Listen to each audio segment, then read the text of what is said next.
Fire in months. So freeing. Hello, everybody. Welcome. Welcome to Coaching Unit, Hello, hello. where anything's possible, and anything's possible in your life as well. So, if you haven't tuned in the last couple of weeks, we've been tuned into this amazing book, U Squared by Price Pritchett.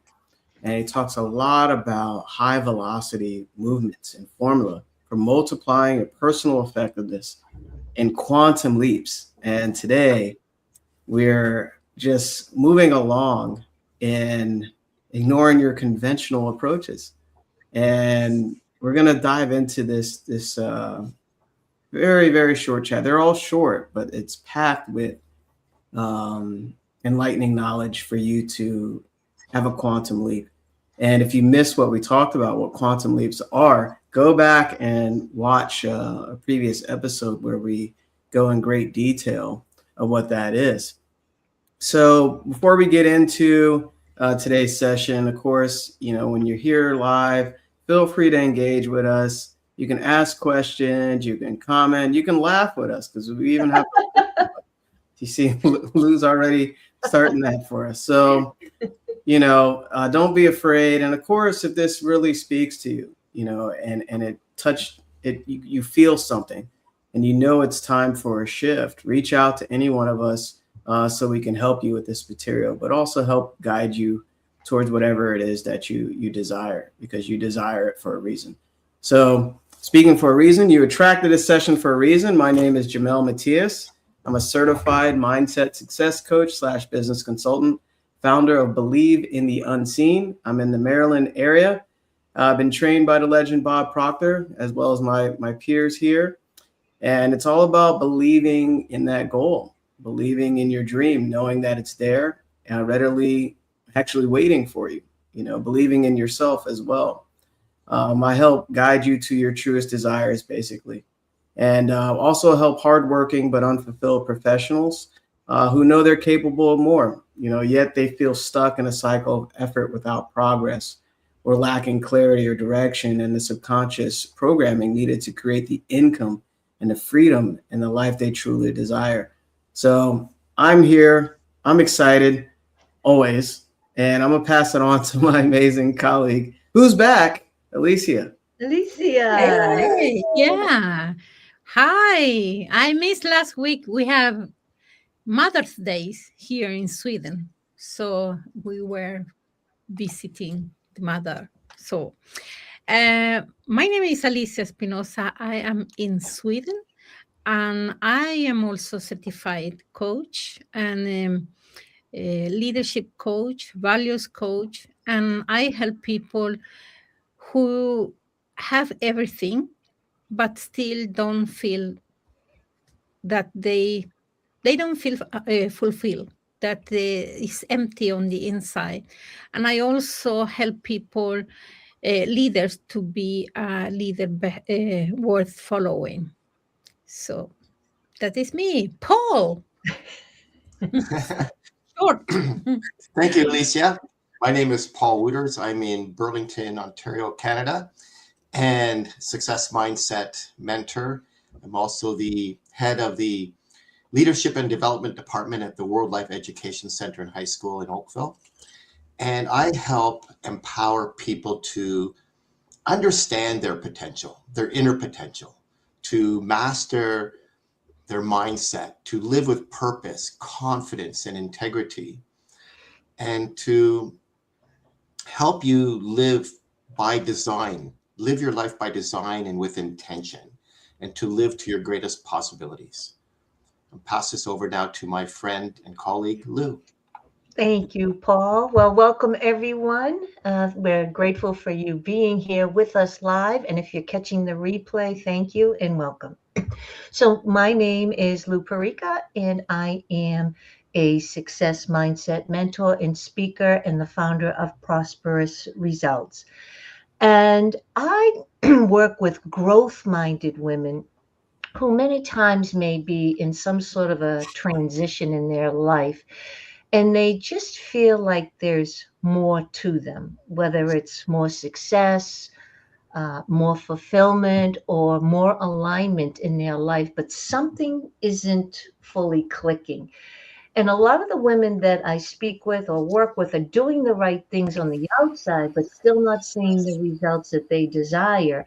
And that can leave them feeling frustrated or confused, like there's something wrong, right?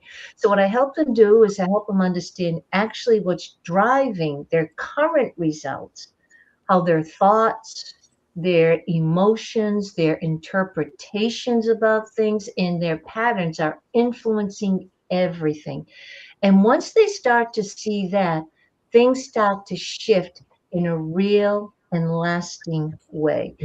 And I am excited and not so excited about diving. I was speaking with my colleagues here about diving into these two chapters: Ignore Conventional Approaches. And the other chapter is Think Beyond What Common Sense Would Allow. And these two chapters challenge me, I must admit. So I'm looking forward to diving in with my colleagues and hearing their perspective. Jamel? Yay. Oh. All right. Wow. Speaking of challenges, wow. Ignore conventional approaches. How many people do we know, and how long have we known these people that try conventional approaches towards things that seem to be really big to them in their lives, their goals and their dreams? You know, I love how this starts. Get ruthless about trying something different. Get ruthless about it. The verbiage there is very potent. When I hear that sentence, and a lot of people do not want to try something different. What is the definition of insanity? Doing the same thing over and over again, expecting a different result. And doing the same thing, even trying just a little bit different. And the key word is trying. That word is scary for me. You have to be, you don't try. But, getting ruthless about trying something. So basically, you want to step out of that common area of what you've been thinking the same, doing the same, and expecting a different result. And the thinking, it reminds me a lot of the terror barrier, because all it is, it's bondage. When you're thinking X-type thoughts in your mind, okay, maybe if I work a little harder. If you missed yesterday's last week, and time is an illusion, by the way. If you missed last week's session on trying harder, watch that, because we all can resonate with that, right? So he says, ordinarily, we achieve conventional growth because we think along conventional lines. We experience reasonable performance gains, reasonable, because we rely on reasonable approaches. So we find ways to make modest improvements in our level of success because we go looking for nothing more. Let today be a wake-up call for you to look for something more. And we'll talk about that in more depth, and I'll set that intro right there. Whoever wants to jump on that. I'll hop on, since again this one challenged me. Ignore conventional approaches.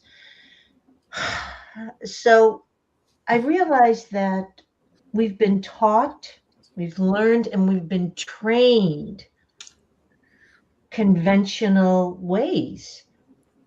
When we're children, we see our parents or our caretakers, most of us, go to work, come home later, have dinner at a certain time, maybe do your homework or whatever they may be. And this was so repetitive. And we've learned, and now through social media, we're learning newer patterns by using social media, but this can still be a trap, because eventually social media, something will shift. It's not always going to be this way, but we do get trapped in conventional approaches.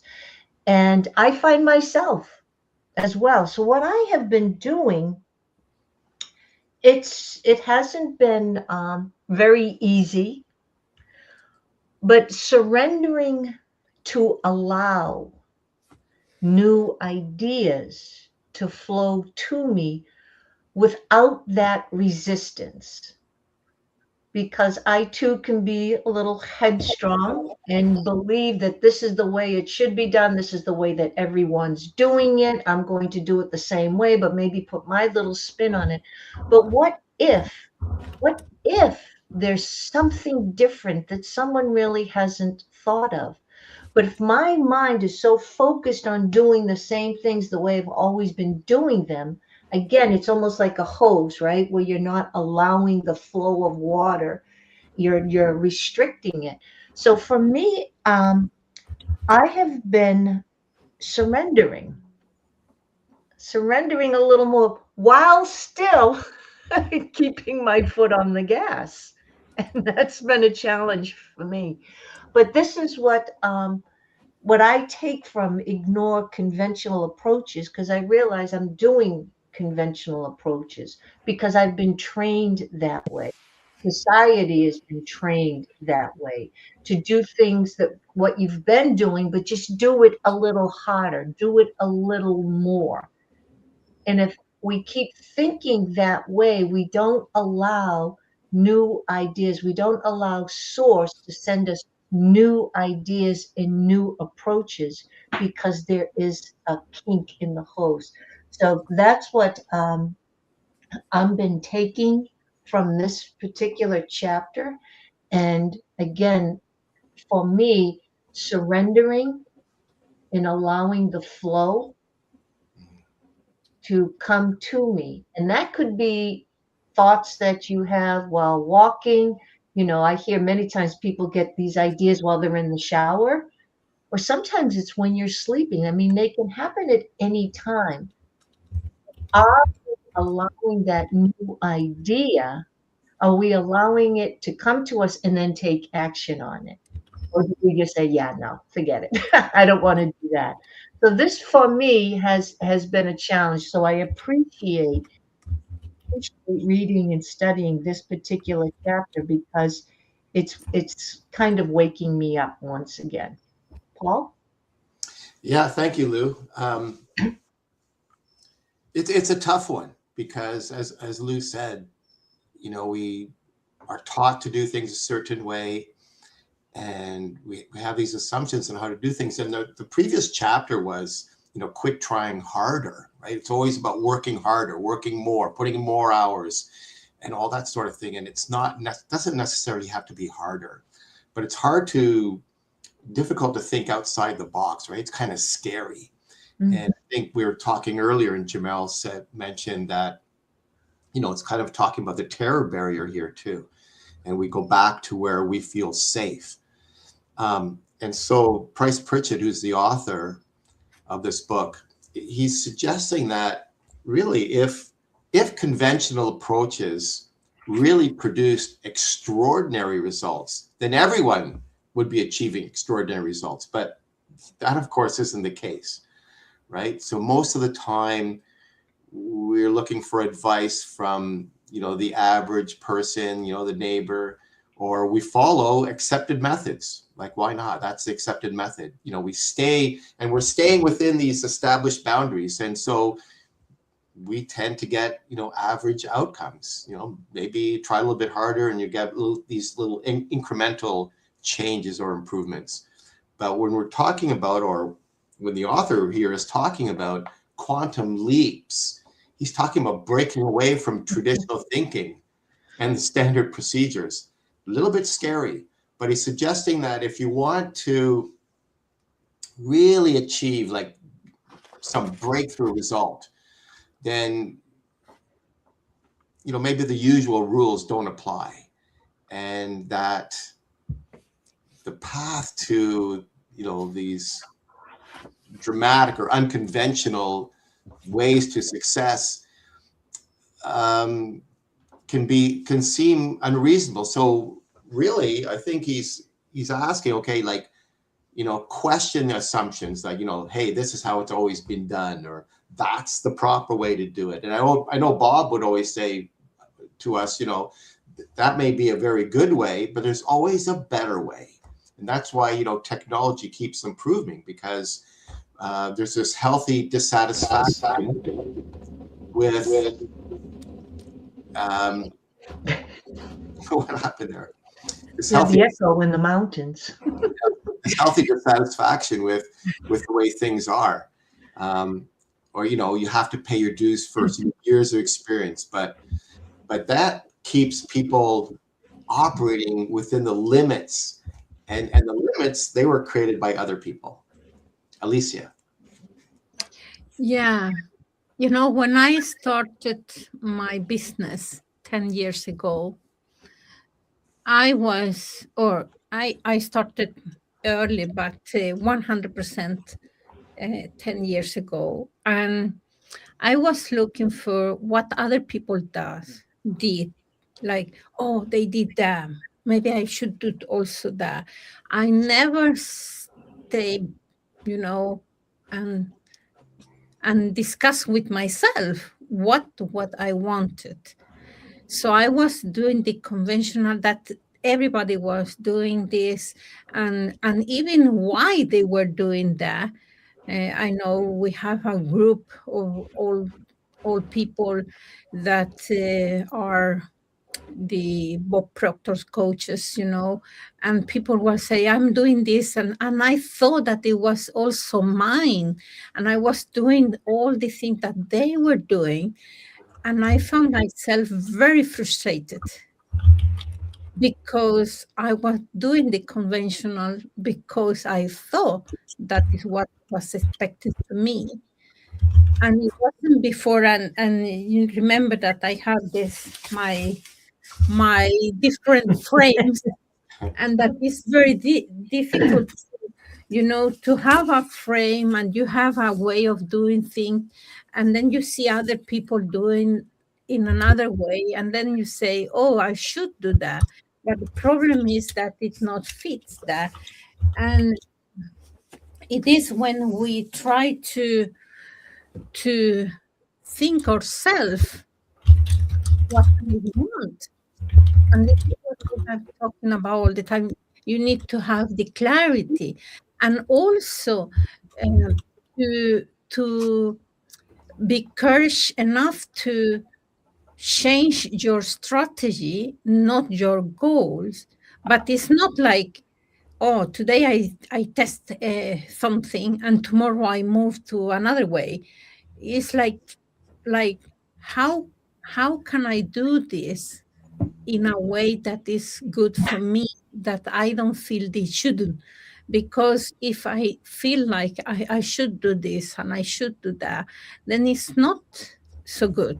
It's maybe just the conventional. And I wrote here that the faith in the familiar, it was set trap for us because we go. And it was when I started to see, like, what is my genius zone? What I'm very good at, and what is my comfort zone? Things that I do this because it's comfort, and how can I create something by combining those two, not just to go to the what is feels familiar or what other people were doing. So for me, it was very important to find my way, even if it's not the conventional way, and feel safe in that I can go outside, like I can go like it's not a box there, trying test this, even if other people were doing other things. It's like maybe it's not for me, but you need to have courage to go to the other way and not you swim with the fish, because otherwise you will be in the same. So for me it was very important to do, and it is my intention. What is my intention here? before I was the conventional way for me was like, if I'm going to do a presentation, I was like, sitting in the computer and sitting or steering and say which picture do I want to have, and then I started to think, but this way is not working for me. I could be so frustrated sitting hours preparing a presentation. And then a coach challenged me and say, okay, what is the best way that you feel calm? So, I love walking in the forest by myself, not even music and so. And I started to set intention like, okay, I have this intention with this public speaking or, presentation and so. And then I went for a walk. It's so unconventional. For a walk, I can walk 2 hours and then this is my intention. This is what I want with this presentation. And then suddenly, when I came home, I wrote the presentation. And also before I explain it, when I wrote my TEDx, I have a TEDx. And also I went instead of sitting home writing, I went for a 10-day retreat. That meditation retreat that you don't speak with anybody, you don't talk to anybody, you even don't see people in the eyes. For me, it was unconventional to do that. But when I came from that retreat, I have my talk that I just needed to change some, but it's unconventional. Yeah. Yeah. Wow.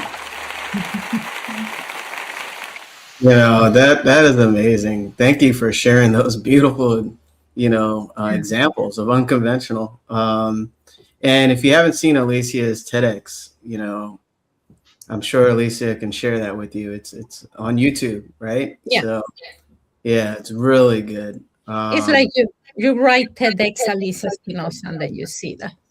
There you go. That's how you find it. Yeah. So ignore conventional approaches. You know what's interesting? I'm thinking about Coach's Corner.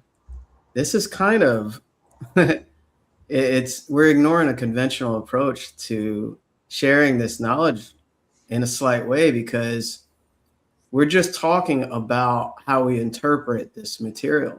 And we're coming on 2 years now, almost every weekend. That deserves a celebration. Yeah. 2 years, the Fantastic Four here, if they don't mind me coining that, doing an unconventional method of just talking about this material. Notice there's no slides, all right? I'm sure some of us take notes in the background here and there, but to capture our thoughts. And we're doing something different. And it's not very, it wasn't like logical, like let's plan it this way and do it this way. It's more like, hey, let's get on camera and let's talk about this material. And we're actually living what we're explaining here. Okay. So what I really like here, it says quantum leaps require you to abandon the status quo. So in order to have a quantum leap, to go from where you are, point A to point Z, in a very short period of time, it requires you to abandon the status quo. You have to think outside the box. You have to believe outside the box, right? Just thinking, it can stay just in your conscious mind. Every change happens with belief. So U squared requires an abrupt change in behavior. So the body is an instrument of the mind. So if you're going to change your behavior, right, to just doing something totally that you've never done before. One of my clients, I remember, she was scared she had fear to go on camera. I used to have fear going on camera, but now I can't get enough of it. I have to go on camera almost every day. And it's not about ego, right? It's about service. I know I have a lot to give, and I know I have a lot of lives to change. And that's just an awareness. So I went from conventional to unconventional. So it requires an abrupt change in behavior. So in order to change behavior at this level, you must have a desire, a big goal, something that you've always wanted. And this is how they're leaning on how it's effortless. You don't have to force it, right? Change is effortless, especially when your desire is strong. This is why you have to revisit your goal every day and get clarity on your goal. So it says, try being illogical. Where does logic come from? Oh, here we go. Where does logic come from? It comes from your beliefs and your upbringing, right? Logic is dictated by your paradigm. Really, it is. It's the beliefs that you've been believing probably since childhood up until adulthood. So this is why you have to reevaluate your beliefs. To be illogical, you have to let go of that logical thinking. What is it? If you're in your head, you're dead. Because you get stuck with all this thinking. What if I didn't say something right on Coach's Corner? What if my hair isn't right? What if my tie? You're not supposed to react. What if my tie isn't straight? Right? What if my lighting isn't good? What if I didn't bring that one prop I needed? Right? What if we go over time? What if we're late? Like, listen to all that logic, right? And it's a lot of fear-based, right? It's fear-based logic. So it says ricochet. What is ricochet? Bounce back. If you're trying to climb over the wall, open a door and walk through. I love that line. If you're trying to climb over a wall, imagine that. Just open that door and walk through. That's the story of the fly. And I remember something beautiful Bob was saying, Bob Proctor, in Change Your Paradigm, Change Your Life. He was talking about a partnership he was doing with someone. I think he mentioned his name, but the point is, he said, you know what? I like the guy. He likes me. We're doing good things, but we're forcing it. It doesn't feel right. We're forcing it. He said, you know what? I think I'm going to call him after this and let him know what we're doing. There's just something not right there. I think we should stop. So when I heard him say that, force negates. Quantum leaps, like you can't force this. And that's what they're saying. Open that door. And that door is there for you. It's for everyone. It's just, it appears with awareness. And that's what you're getting today. So if you're pushing against the river, try going with the flow. Right? That's basically what Alicia shared. You know, they're swimming with the fish, right? You want to go with the flow, right? Not against the river. It's exhausting. So you must do something new. It says use finesse instead of effort. Ooh, use finesse. Now, I've been watching a lot of classic boxing matches. Okay. But, you know, effort in any type of sport, right? There's a balance between finesse and effort.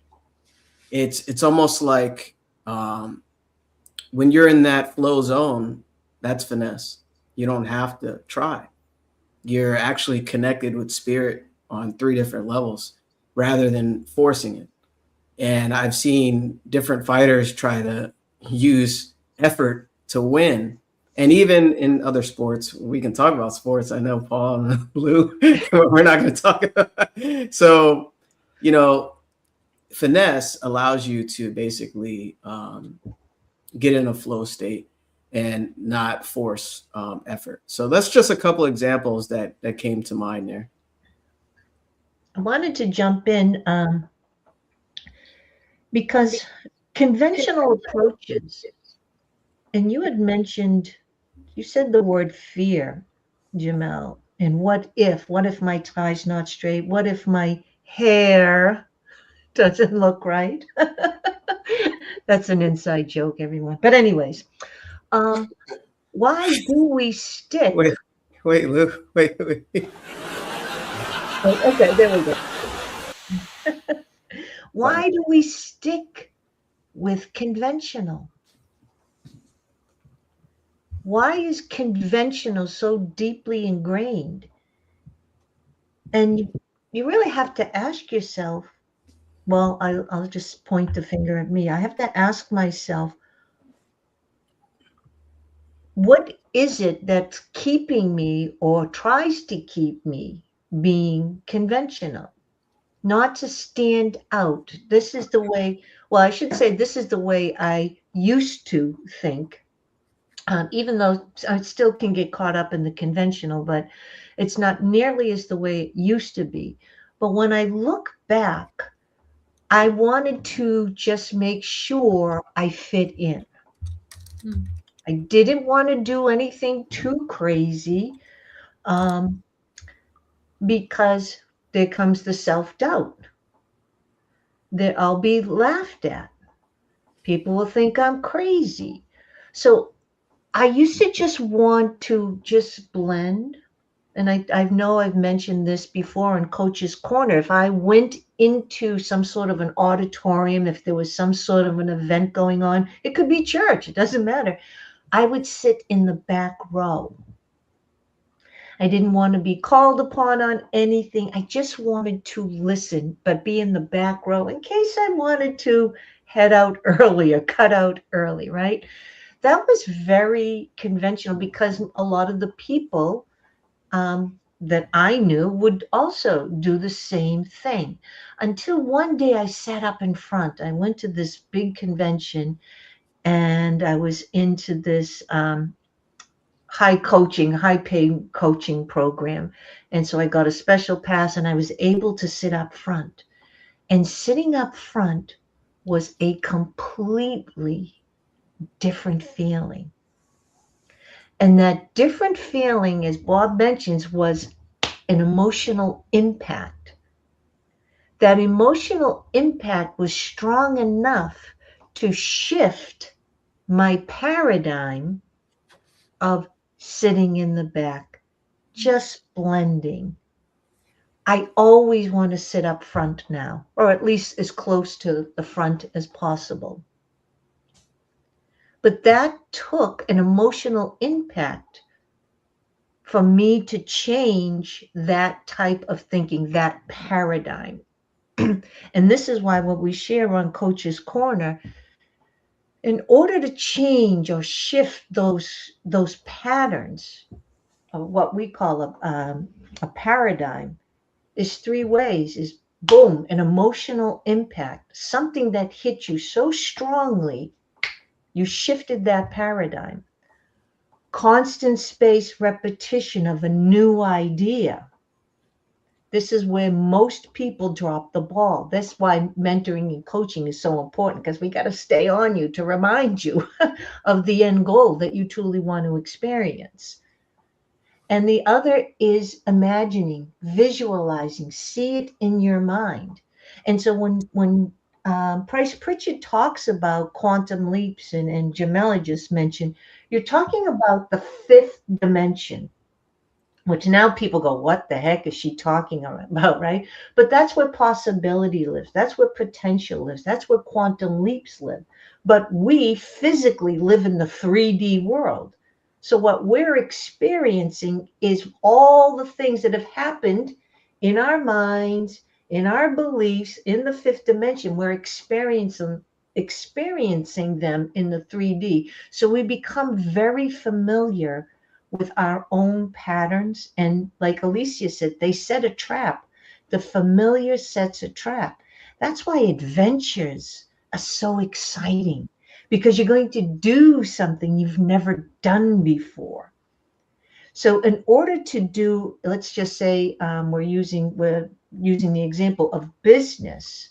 And if we're doing the same things over and over, we need a new shot in the arm, right? We need something new. And this is why, as Jamel had mentioned about a goal.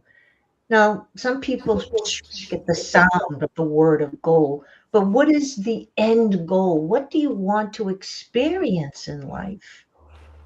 What is it that excites you? And then to make that decision and make sure that that decision excites you. But getting back to conventional ways, this is, I think, about the fear and the self doubt, is why most stay within the lines, right? Like Bob said, if 98 people are going to the right and two people are going to the left, follow the two people because they're thinking differently. Paul. Yeah. I love it. I'm going to go back to that line in this book, faith in the familiar. And I think everyone here has mentioned that.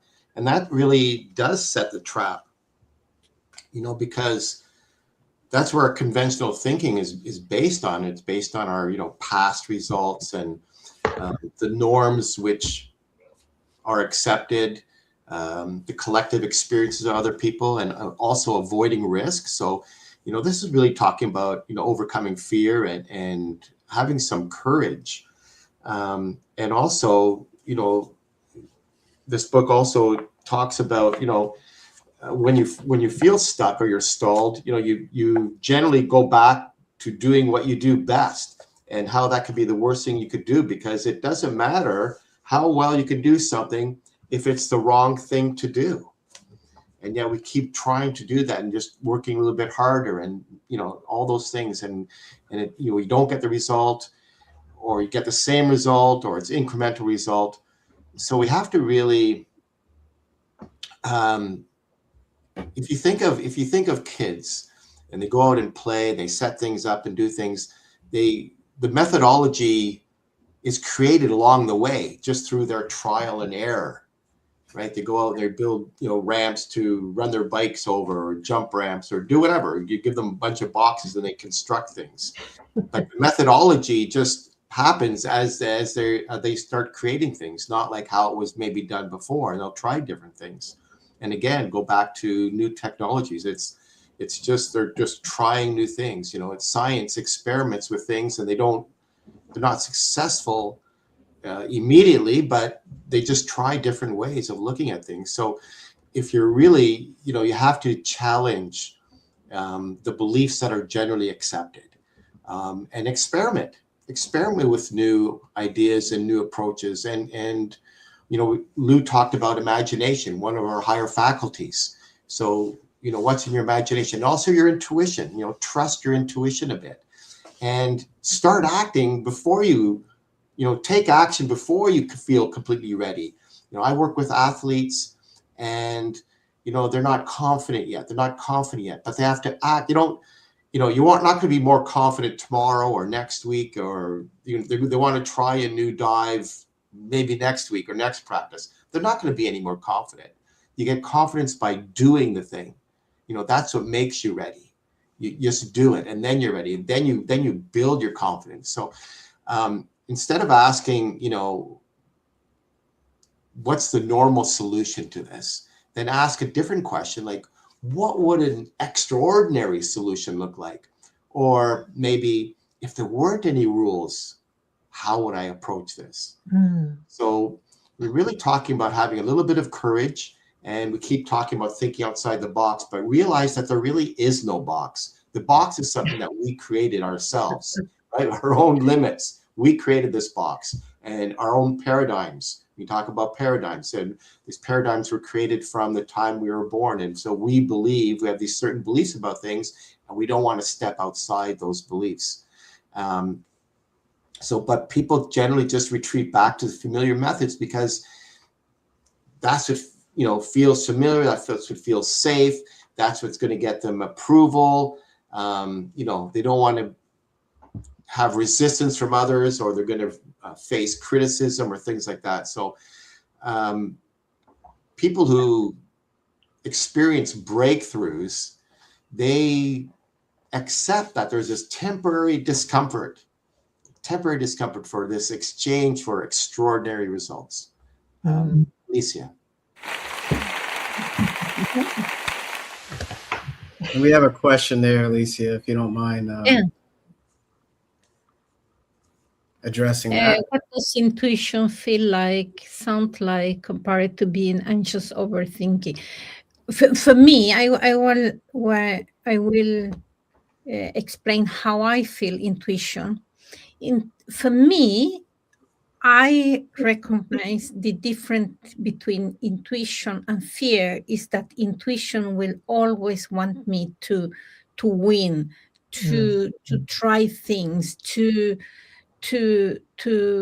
it's like feeling like, wait a minute, can I do this? And fear is more like, oh, don't do this. Oh my gosh, this will happen. That is for me in a short explanation about intuition and comparing being anxious or overthinking. And also what I discover is when I take more time for me to be calm, to listen, really listen to what the universe is trying to communicate to me.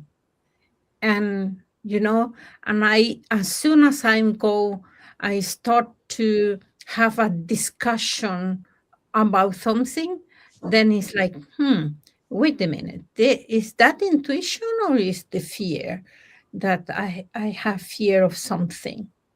That is for me. I don't know if you other wants to talk about that. Yeah, I just want to chime in quickly. So intuition for me, so I've been listening to it a lot more, and intuition comes first, and it's such a soft. Yeah. So I used an example. I posted last week. I wanted to go to the library, and I had this little soft thought: go on the website to make sure they're open. Very simple. And I was like, oh no, I'm sure that I know they're closed on Tuesdays. It was Thursday. And I kept having that little thought, but I was paying no attention to it. And actually, I drive to the library. It doesn't open till later that day, like 1 o'clock, and I was there at 11. So I started, when I have that little hint of something, go in the other room, check this, call someone. I have been being more mindful to take the action, but a lot of times it's out of the way that I'm going. So I don't want to do it. And then I find out, oh, the other way is, I think I was sharing with Paul one time. I was doing something and they were asking me for my bank account. And right away, I got that feeling, but they were so convincing. And as I started to listen to them, that feeling was stronger, but it was like I didn't have the courage or something to question it. And then, so my intuition was first speaking to me softly, and then it got louder, and then it got louder. And then I just went, no, this doesn't feel right. And I just hung up. So it was soft, got a little bit stronger, and then bam. So that's how the intuition was working for me. But mostly for me, it's so quiet and so soft because it's only guiding you, but it will never it will never take away your ability to choose. So for me, it's very soft. So I have to be mindful to listen to that very soft suggestion. I just wanted to share that. Yeah. Thank you both. And thank you so much for that question. It's a really good question because how do you tell the difference between the two? Just briefly here, intuition with me is one of my affirmations is I'm being guided by spirit every day. And what I do, I have to quiet my mind and be open to direction. So intuition for me is like a higher power or something that's holding my hand. It just guides me to the next thing to do or where to go or what to say. Because I just open up to the guidance. I let go and I choose faith. And you mentioned, anxious, that's anxiety, and that's fear-based. And we always have the option of choosing faith or fear every day and every moment. So intuition, like was mentioned, is usually the first first receive the message. And you can receive it, you can feel it, you can see it, you can hear it. It comes in all methods, and just being open to it and trusting it. You have to trust. That's what believing in the unseen is all about, you know, rather than believing in the unseen of fear, right? What most people do, unfortunately. And overthinking, that comes with, you know, this is why mentorship is key, because without this guidance, we carry these things, you know, in our lives forever until we pass, without stopping and saying, why am I doing this? Why do I believe? Why do I overthink all the time? Right? That comes from lack of knowing of who you are, simply not knowing. It's ignorance, you know? So, but yeah, you mentioned, okay, Yeah. so that all kind of resonates. It takes practice to notice. Yeah, thanks, ladies. Yeah. You're I welcome. will just, before I go to comment with the other, we went to, I was talking to a client someday, and I am coaching 1,000 kilometers away from home. So I need to go to the place because we coach on place there. And every day I am waiting for the bus to come. And it's two buses.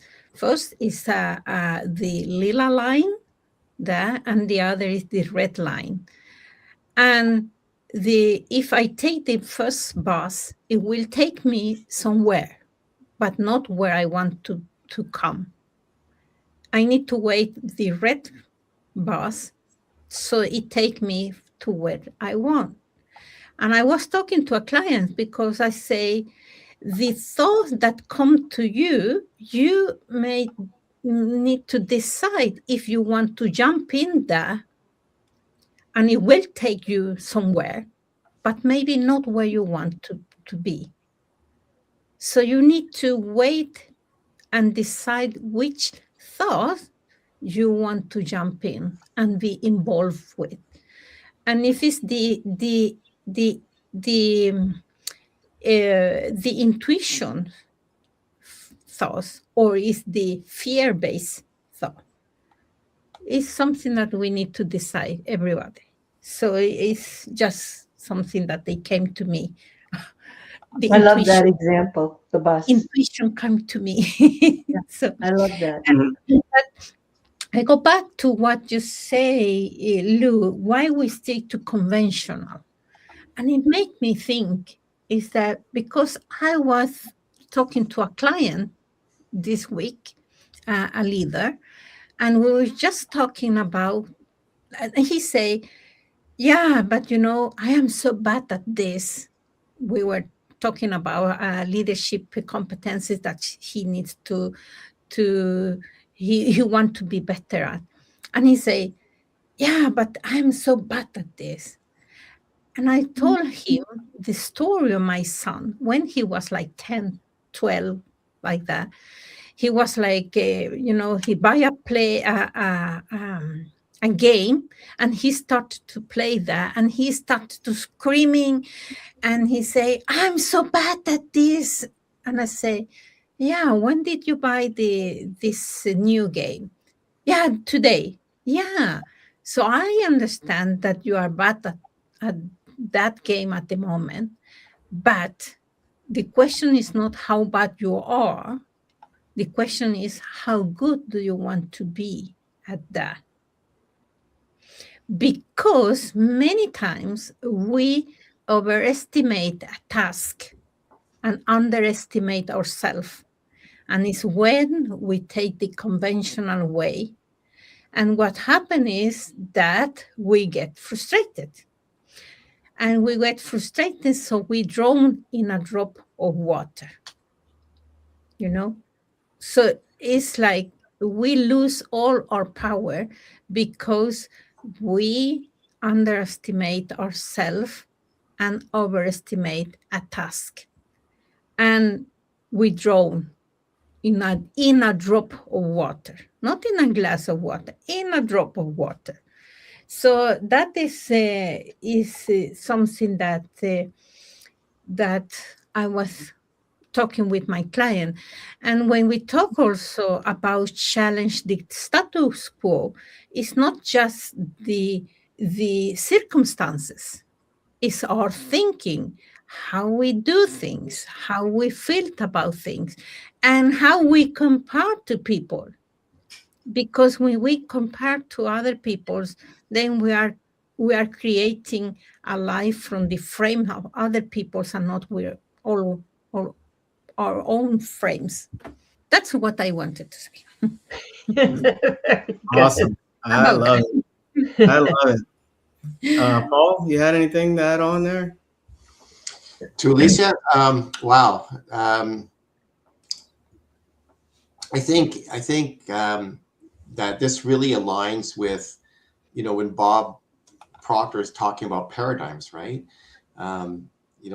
Because our paradigm causes us to just often just think like everybody else or act like everyone else is doing, but then we get the same results as everybody else is doing. And to just go back a little bit on, intuition, it's really about being aware, more awareness. So I think you mentioned that, yeah, it does take a little bit of practice because our paradigm and our brain wants to protect us, oh, don't do that, don't do this. And that's why we get, anxious and we start overthinking. What if that could go wrong? What if, why are we overthinking all the things that could go wrong? Why don't we overthink all the things that could go right instead? Right? But our natural default is, well, we imagine all the things that could go wrong. But start imagining what could go right instead. But sometimes our intuition, it is just a little feeling, like Lou said, it's a very soft thing. It's just maybe I'll turn left here. And then I just dismiss it. Oh, I never do that. Or maybe I should give this person a call. Well, maybe later.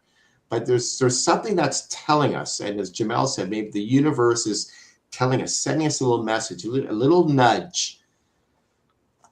Just do this or do that, and then we dismiss it because our paradigm is trying to protect us. It's just trying to protect. Don't do that. You might fail. You might fall down. The answer might be no or whatever or something like that. And it's just getting out and you have that little feeling. Okay, I'm going to try that today. Okay, I will turn right here today. I will get off here. I will look down that path or something like that. Just to do it, just to trust that intuition. It's telling you something. You're getting a sign from the universe. It's just a little nudge, but it goes away really quickly. Just because our natural paradigm is there to say, no, do this, do that, don't do this. And we stay with what we normally do, with what is familiar. And as Jamel said, faith and fear, they both demand that we believe in something we don't see. We can't see either. But our natural default always seems to be the worry, the thing that could go wrong. So, start being excited what could go right. And it's just increasing. I think through all this study, people often ask me, what is like your biggest takeaway? And I think is just awareness, just my increased awareness and just being a little bit aware of those little signs and those little messages that you're feeling or that you're hearing or that just seem to come from somewhere, and to, act on those things. Jamel. Wow, this is so good. I told you this would be, every session is amazing. Thank you, Paul. Thank you, you for the Lisa. question. Yeah. Thank you, Lou. Yeah, thanks again for the question. Yeah, so with this chapter, and we said we'll do two, but we had to share some stuff for you today, right? And that's allowing intuition to guide you, right? So you must do something new.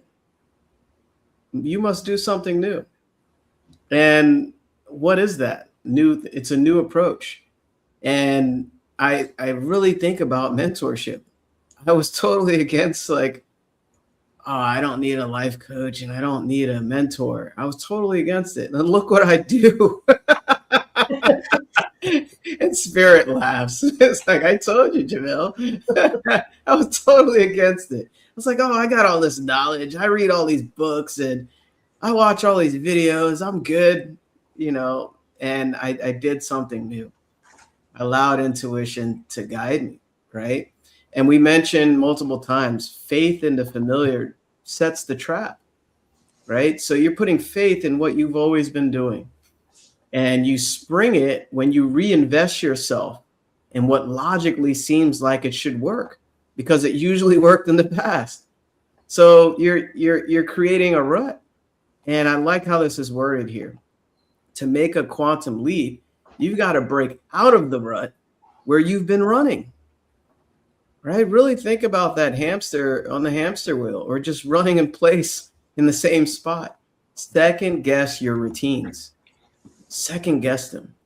Right? Overcome the addiction to your old methodologies and set a new pattern.